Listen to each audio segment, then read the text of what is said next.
Speaker Boehner is going to call on the supercommittee today to take on tax reform. Do you think that that should also be a top priority for the supercommittee?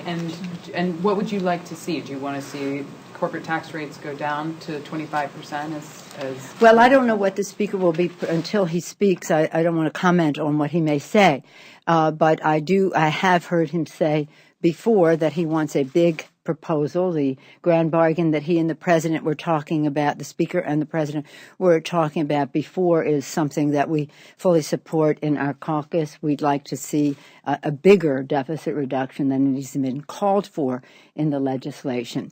Certainly tax reform is something we've all supported. Simplification and fairness must be part of our tax code, and here is a place where we may not be able to get that entire job done in the next few weeks, but we certainly can close the loopholes that give tax breaks to big oil while asking young people to pay more for their college education, tax breaks to companies that send their jobs overseas while we ask seniors to pay more for Medicare, and the list goes on.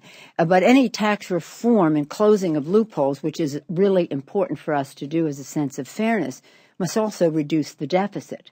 You can't just say we're going to have reforms that are going to lower the corporate rate, which I would fully support, unless you have enough reform to reduce the deficit too.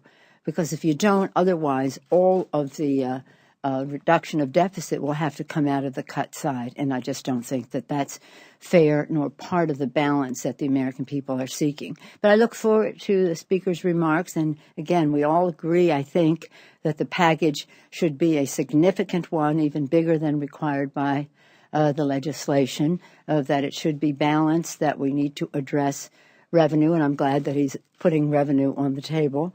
It should address cuts in cost effectiveness in terms of the initiatives we invest in.